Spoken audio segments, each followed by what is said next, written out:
Welcome everyone back to another episode, and I'm excited to say of the Together for Sharon podcast. I'm Sharon's son George. Along with me is my wife Greta, Sharon's daughter-in-law. We were my mother's caregivers after my mother unfortunately had a battle with Parkinson, but the last 4 years. And she was diagnosed for 15, but sadly she passed on 1/1/2020.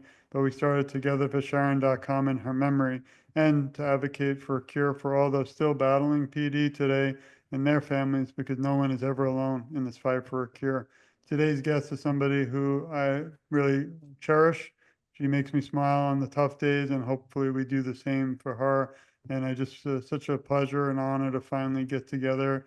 Julie, we've been, I think, friends for a long time, and it's an honor to have you on because you truly inspire me and so many. And just today, I hope we get through everything. There's so much advocacy you're doing throughout the world that really pushes my kind of boots, if I can, and makes me want to keep going right by your side. So welcome to the show. Thank you. Thank you. I'm honored to be here. Nice. So I'm going to throw it now to my beautiful wife again, Greta, to start us off and maybe get to know you and everyone listening. Thanks again for joining us today. Yeah. Hi, Julie. Hi. I wanted to know a little bit more about yourself, where you're from, and also what was your Parkinson's diagnosis journey like? Well, a little bit about myself is I'm originally from Ventura County, California. I grew up there, born there, lived there until I was almost 50. And then I moved to Texas because my son's wife was having a baby. So I wanted to be close by, but then they moved to Arizona. So here I am in Texas and they're in Arizona. Oh, wow. We're a little late, but congratulations. We're a little. Yeah, you're a little 18 years late, but that's okay. Yeah. Oh, wow. And then my journey to get a diagnosis was long. I started to notice symptoms shortly after my daughter was born when I was the ripe old age of 36. And I tried and tried and tried to get a diagnosis. I tried every doctor that I could think of. I even went to a neurologist. She said, no, you don't have a resting tremor, so you can't have Parkinson's, which I looked at my notes later, and that was one of the things I complained of was a resting tremor. And, as we all know, you don't have to have a tremor to have Parkinson's. So much later, I was working for the Texas Medical Association, and I was setting up a movement disorder specialist office. And she asked me, how long have you had Parkinson's? And I was like, what? Oh my gosh. So that was my first clue. And then I went in to see her, and she felt like I had had Parkinson's for about as long as I thought I had. So she diagnosed me with young onset, even though I was kind of pushing the envelope towards regular age. And then not too long after that, I had deep brain stimulation surgery. Oh, wow. So That's that a was lot. fun. Yeah, I know. It Wow. was just like put one foot in front of the other and don't think about it too much. It was the only way I got through it. That's something I wanted to touch on, is after all those kind of battles, you're still such a strong, independent person. What's it like really standing up and, advocating as a voice for so many? It's not just you anymore. You're really touching so many lives. Well, I was fortunate enough to be introduced to John Humphreys, who became my mentor. He has subsequently passed, so I feel like I'm carrying his torch for him. But he really taught me everything that I knew, and he introduced me to a lot of people. We were co-captains for the Unity Walk in 2018. Our team was called Team Dopamine. And we raised $16,000. So that was great. And we had a really good time. And I met lots of people there that now we're friends on Facebook. And I hope it was great. maybe we could, if it's okay with you, dedicate today's show in John's memory, because unfortunately, I didn't get an honor to meet him or talk, but I have seen him, come up in memory many times, and I often think about him, and a shame that I missed out the opportunity to meet such a great man. But we'll make sure, as with him, that we never forget anyone who we've lost due to Parkinson's. So thank you. Well, if you see, oops, I'm pointing in the wrong direction. I always do that. You look The like you're message singing. by the picture by the ambassador, where is it? By the ambassador t-shirt? That's John and Oh, me goofing around at my apartment. nice. But he, he introduced me to things like going to the policy forum for Fox Foundation, becoming an advocate, how to advocate, what to do, what not to do. His list of what not to do is not long.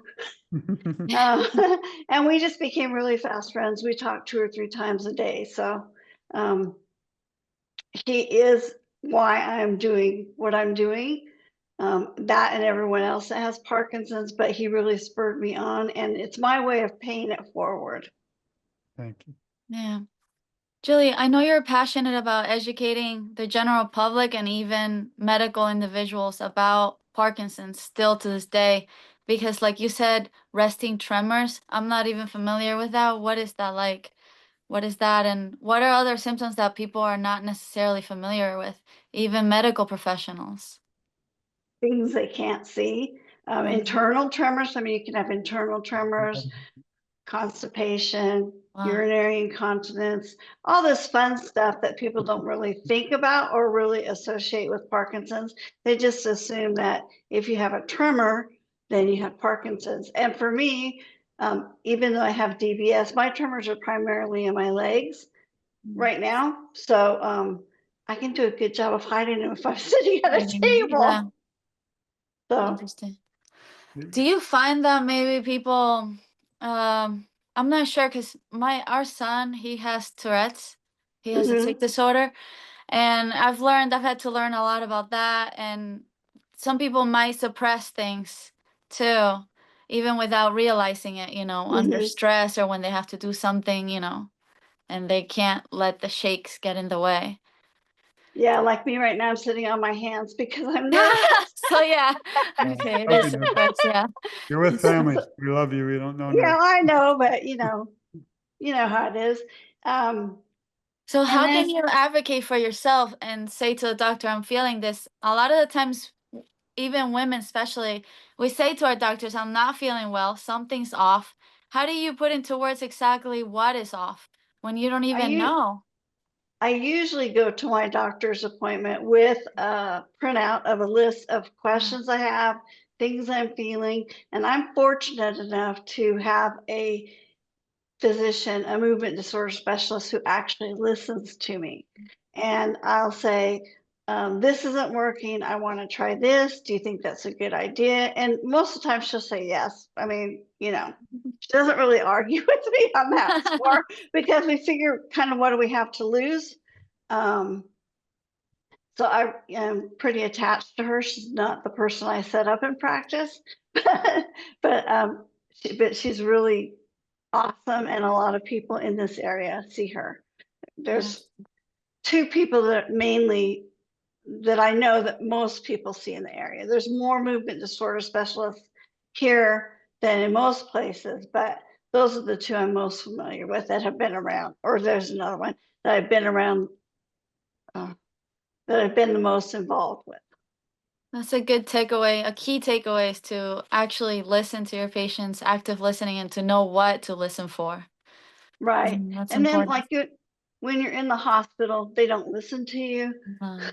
They don't carry the medication that I take, so I bring my own. Oh, I wow.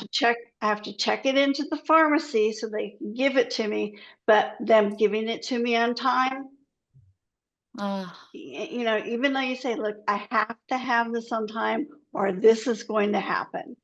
And so I usually have some in my purse. And when it's time and they're 30 minutes late, I give it to myself. And then I have a way of pocketing the other one that they give me when they're back stern making notes on their computer. Oh my Well, I goodness. shouldn't say that, but you have to do what you have to do to advocate for yourself. But when you're not feeling well, that makes it much harder.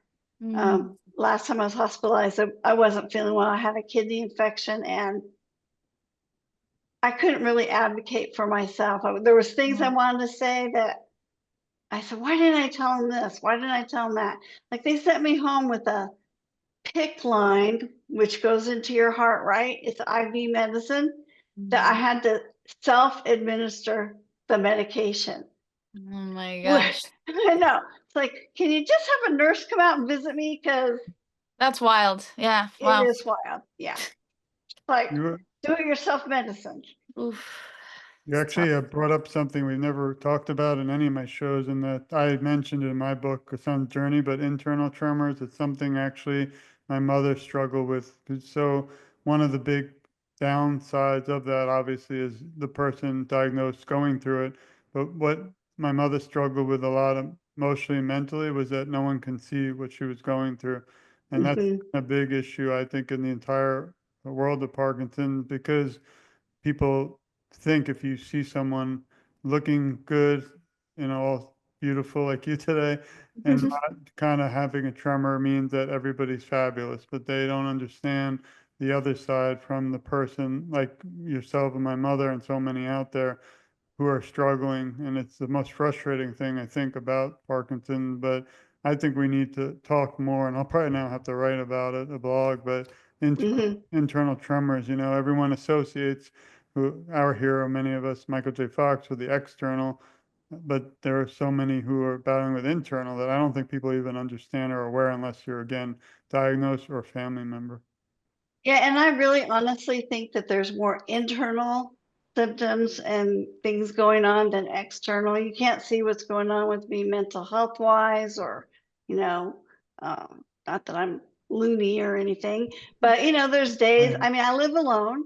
So, it's hard to not say, oh, well, I don't want to do anything today and be isolated, because I don't have someone to kind of drag me out the door and say, well, we're doing this today. So. Yeah. Tell us more about what it's like living alone with Parkinson's. Well, I do have a service dog, but she's sort of at the end of her service. She's about ready to retire because she's 9. She's very, I can get her to do what I need to do as long as I have a treat. But she's trained to brace. So when I fall, because I frequently fall, she's trained to brace so I can pull myself up on her neck. And then once I get up to my knees, I can put my hands on her back, and then I can stand up. But I also haven't trained myself how to get up off the floor myself. So, and I mean, I fell and shattered my shoulder walking across the floor because another dog decided to dart in front of me, not my dog. And so I flew like Superman. And I was like, Humpty Dumpty, let's see how we can put this shoulder back together again. And they couldn't. So I had a shoulder replacement surgery, which failed. So I got to have a second replacement surgery, which was a reverse. And so far, it's holding up. But it's a lot of physical therapy, almost 2 years of physical therapy to get there. I'm glad you're okay today. I'm a fellow shoulder surgery participant. I'm with you. So I wanted to now go a little bit further into the incredible world of Julie and all that you do. And I do encourage everyone listening to please support Julie and also follow her. First, I want to just thank you. You might recognize this beautiful young lady. I want to thank you because it's been, I always look for a moment back in 2023. That's when we met. And please go to TogetherForSharon.com, click on interviews, and you can read a lot more in depth with Julie about her background, her journey, and also how to reach out to her. Also, so many incredible areas that you're a part of, the World Up Tour we found. And you can follow Julie on Julie Fitzgerald. I'll be adding all the links for easiness to add. Also, ambassador with the Davis Finney Foundation. I mean, it's too much to, we don't have the time, but I love the articles too with the Parkinson's News today. And of course, we're always supporting you through our social media 24/7. And one big area, I did want to ask about your experience with the Davis Finney, but something I do want to also share, and most important in our lives, is the World Parkinson Congress. I was curious how you got involved, and we have another surprise guest. I have him sitting on my shelf as well. They're cousins. I think they're cousins. Well, Well, John Humphreys really encouraged me to go to the World Parkinson's Congress. He said he went to the one in Kyoto, and I just said that's a long ways to Yeah. go, and I don't really, and it's very expensive. So after he died, I made it my mission to go to the next one, which was in Barcelona. But it was still quite expensive. I mean, the airfare to get to Barcelona in high season, which is June or July, was $3,800 round trip. And that's not counting the hotel. So that's why I did a fundraiser. And I did a fundraiser online for other people with YOPD to be able to get there as well, which I'll be doing again this year. No, So we also shared that. It's very important. Right. Yeah. and this year it will be better. It will be easier for me to get there since it's in Phoenix. And but I hope by raising money for other people with YOPD that live in Europe, it will make it easier for them to get here. Yeah. As Julie, well. you mentioned you had deep brain stimulation. Can you tell us more about your experience? Yes. Well, I'd say the interesting part was I had to shave all my hair. And so I cut it. I mean, I had a party at the hair salon and they shaved it. I mean, I figured, well, why not? So it was called Hair Today, Gone Tomorrow.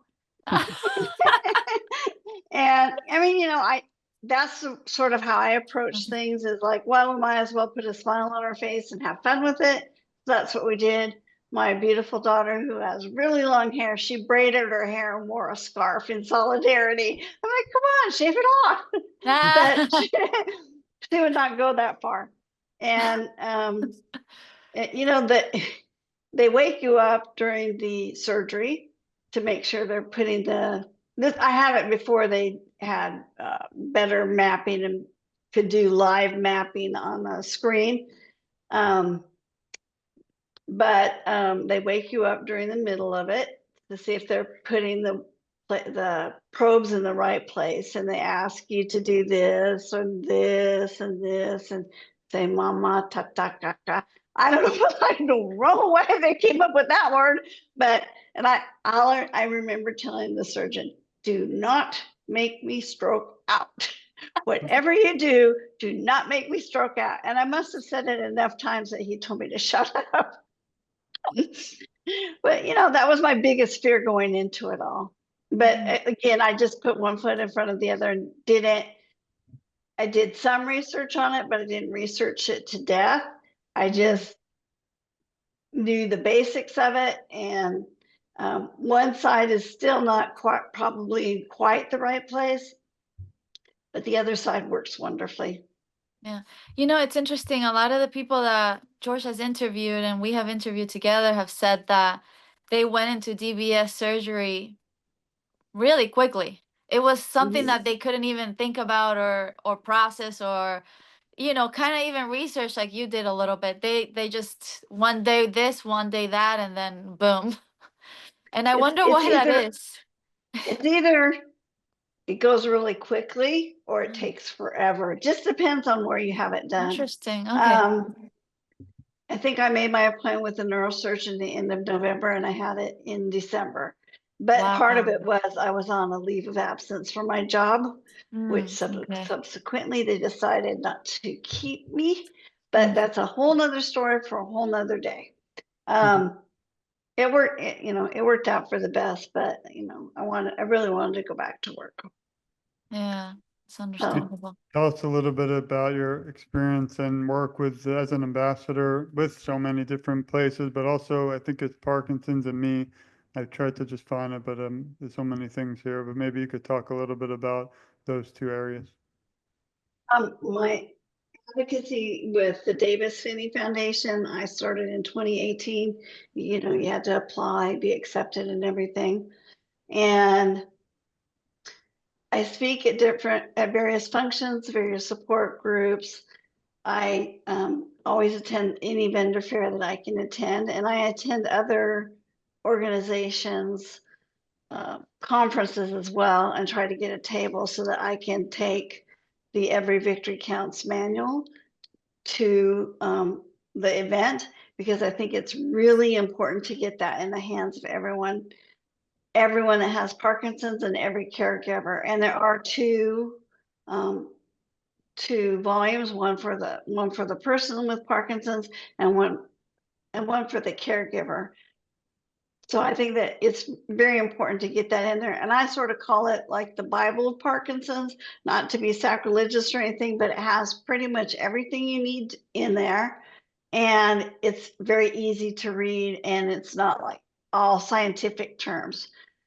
So, Can this and be then, found online?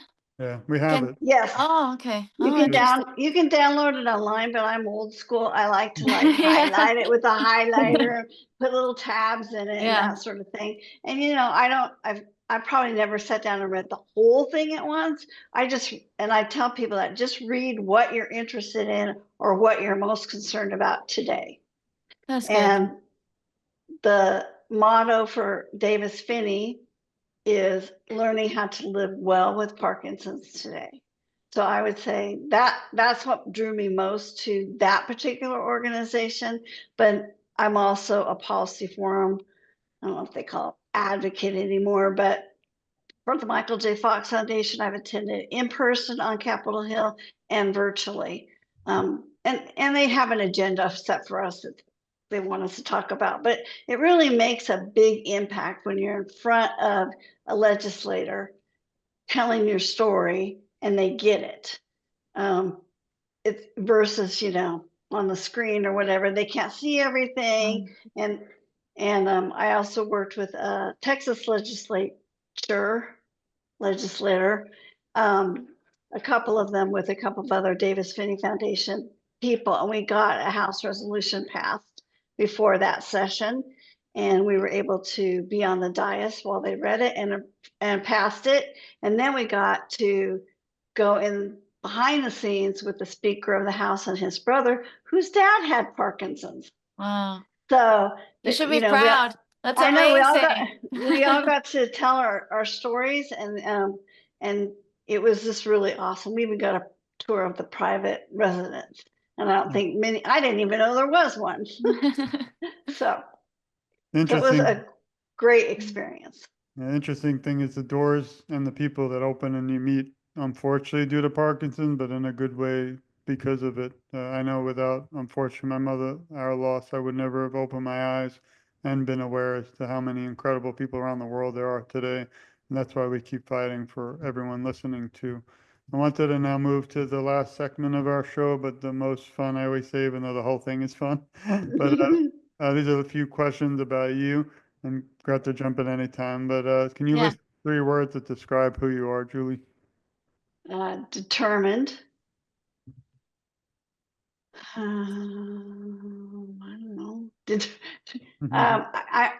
don't know. People say I'm brave. I don't really feel brave. I just put one foot in front of the other. And my motto in life is never, ever, ever give up.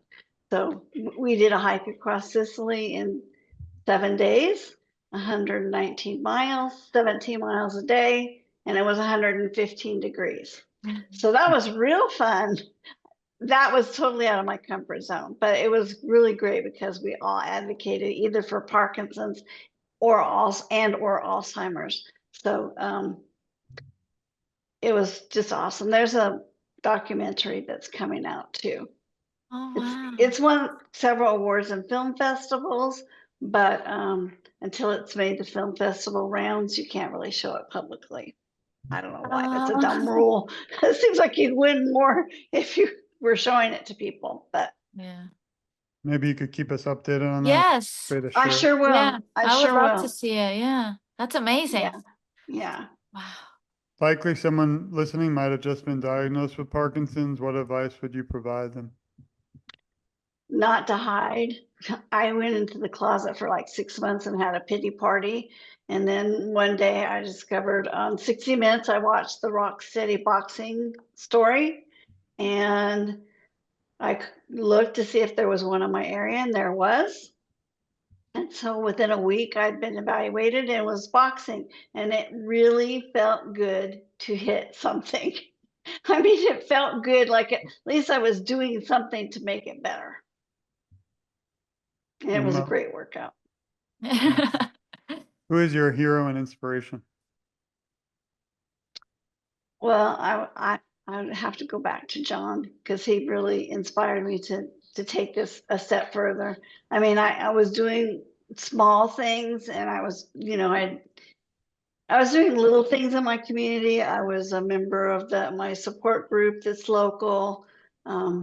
But he really pushed me to take it further. And he's like, you've got to talk to this person. You've got to talk to this person. Are you friends with this person? Are you friends with that person? So that's how I really got to know a lot of people across the world, was through his introduction. And then when I met them in Barcelona, it was awesome because it was like, I just like meeting you online. I felt like they had known them because we had messaged back and forth and told each other things that probably most regular people without Parkinson's don't tend to share, but it was really awesome. Thanks. So we better see you in Phoenix. Yeah, Yeah, he's planning on going. Yeah. What would Julie say to a younger Julie 10 years ago about awareness? This is like a comedian trying to test out my material. So Man, I wish I was 10 years younger. I would say, if you have a wish list that you want to do it now. Don't wait, do it now. Because 10 years ago, that was the best I was ever going to be. It's only going to kind of go downhill as the time goes by, and no one knows how fast or slow that will be. Hopefully exercise will slow that down, but I got to be around for a cure. So there's that. So, and then to just, get out of your comfort zone and make friends, because you'll realize that you're not in the boat alone. You're not fighting this alone. And it's what I would say the silver lining of having Parkinson's is meeting everyone. So that's my 10-year story. If you, one last one, and then Greta, if you had any final questions, if you were asked to write a script to a movie about your life story, what would you call it, and what actress would play your role? Oh, We make you think on the Together a funny thing happened on the way to life. I like it. Something like that. And who would play me? Oh, someone good. I would say Kristen Bell, because she has a funny sense of humor and it's about as warped as mine is. Thank you. That's so cute. I love it. Yeah, Julie, you mentioned your hike to Sicily, Italy, your hike in Sicily. What prompted you to do that and in that temperature? And that's I met Vincent Enzo Simone through John. He was happy, and we had started conversing, and I missed the timeline to go to his previous hike, which was Machu Picchu, which was probably not a bad thing because I think it was harder. But he really encouraged me, and I had plantar fasciitis, and I was talking to Enzo, and I said, I don't think I can go. I was using the knee scooter to try to kind of rest my foot. And he said, well, how are you going to feel if you don't go? And I said, I'm going to feel like I failed. And he said, how will you feel if you go and you can't do the hike or can't complete it? I said, well, I must at least feel like I tried. So to me, that was the push that gave me, or that's what gave me the push I needed to go. And there was a group of about 10 of us, and 3 of us have Parkinson's in various stages. And then we had one person with young onset Alzheimer's.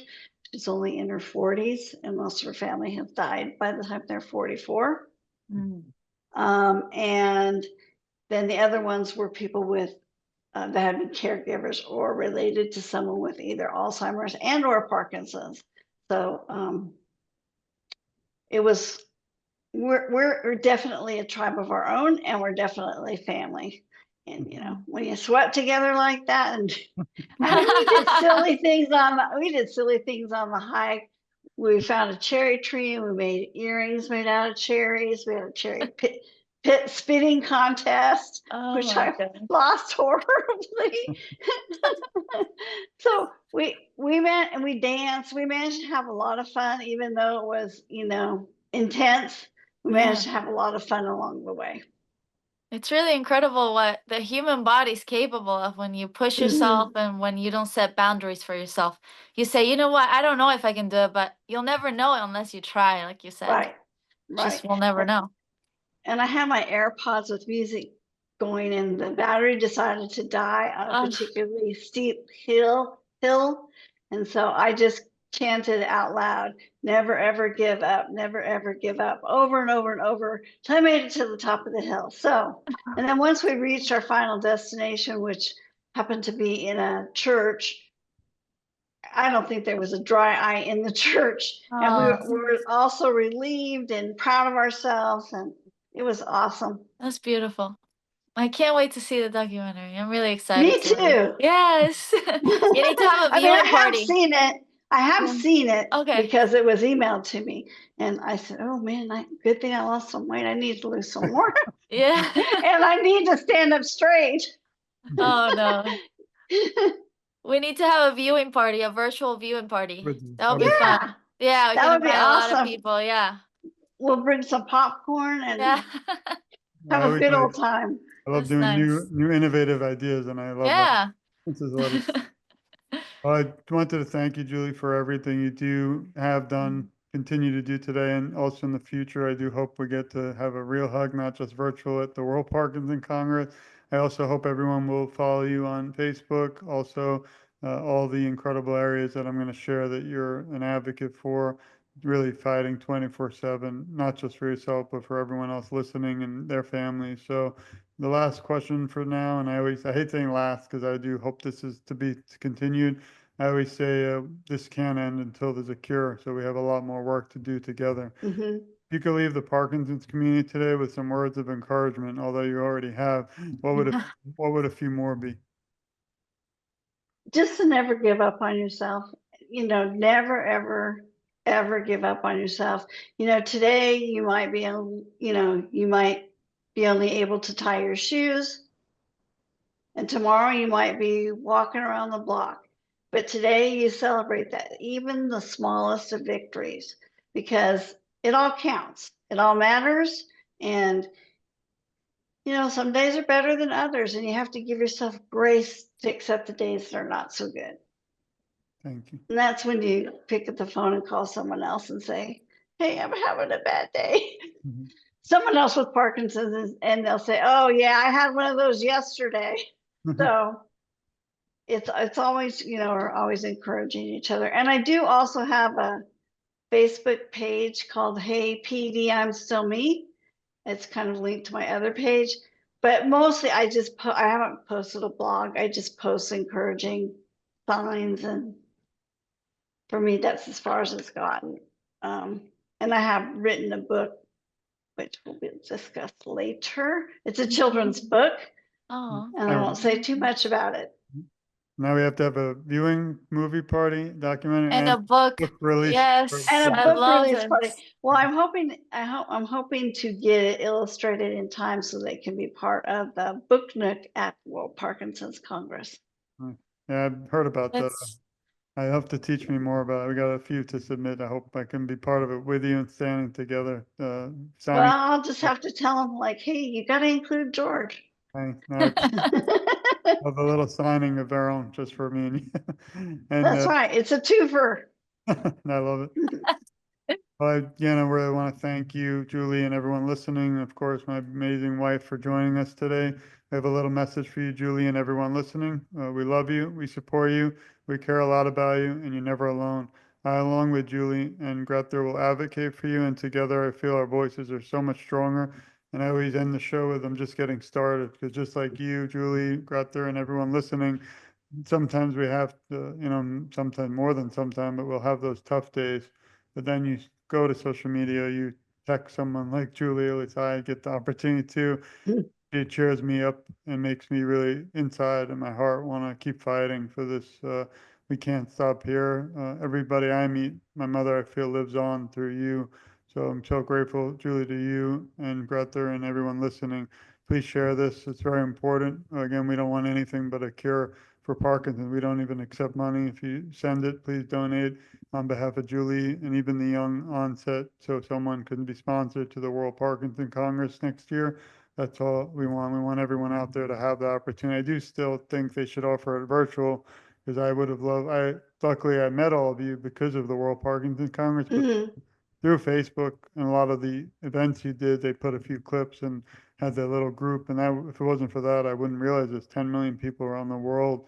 And we have to make sure everybody knows about this and that we won't stop till there's a cure at everybody's doorsteps globally. So thank you again, Julie, and thanks, Greta. I'll see you in a minute. Yeah, because you live so far away. And thank you again for continuing to advocate, even though your mother passed. Most caregivers don't continue to advocate, and it's been very encouraging to me that you continue the fight for her and for me and everyone else. Yeah, we start, after my mother passed, even 5 years later, I'm still shocked because we don't understand why it accelerated and progressed so quickly. But 2 years after, I realized there were about 1 million or more, which I feel in the US that have Parkinson's, that I didn't even think or have awareness at the time about the rest of the world. And then thankfully I had the opportunity, you're one of them, who really sat down with me and did 1,000 interviews around the world. And, we don't always think of Nova Scotia and Iceland and things, and there are people with Parkinson's there, and we really need everybody in this fight together. And if we can all do it separately, but it just doesn't make sense to me in my brain, because it's like, we could just, I feel, reach everyone together. So again, grateful for your time, and also thank you everyone for listening. This has been another episode of the Together for Sharon podcast. I'm Sharon's son, George. This is my co-host to my, let's see, virtual right or left. I can't even figure it out. And Greta, and just grateful. It's amazing spending time. These shows we do rarely, because it's important to have the voice of the female too, in my opinion.